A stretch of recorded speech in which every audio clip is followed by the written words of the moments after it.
آئی جی national high وے motor وے police خالد محمود کی ہدایت پر سی pack motor وے police کی جانب سے سی پیک انٹرچینج اور بس سٹینڈ اڈوں پر مسافروں، ڈرائیوروں اور اڈا مالکان کو ایجوکیشن موبلائزیشن یونٹ کے ذریعے آگاہی مہم کا سلسلہ جاری ہے۔ مزید جانتے ہیں اپنے نمائندے تنویر عابد خان کی اس رپورٹ میں۔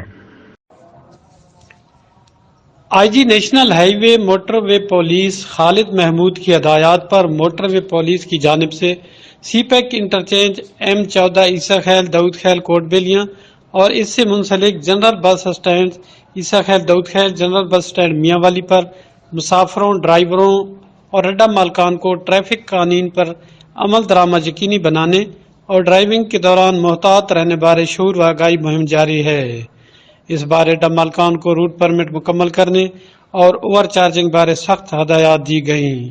جبکہ مسافروں کو زائد کرایہ جات وصول کرنے بارے شکایات موٹر وے ہیلپ لائن 130 پر درج کرانے بارے معلومات بھی دی گئیں اور ڈرائیوروں کو مقررہ حد رفتار، اوور ٹیکنگ و ٹریفک قوانین پر عمل درآمد کرنے بارے تحریری و زبانی معلومات دیں تاکہ حادثات سے بچا جا سکے اور انسانی زندگیوں کو محفوظ بنایا جا سکے۔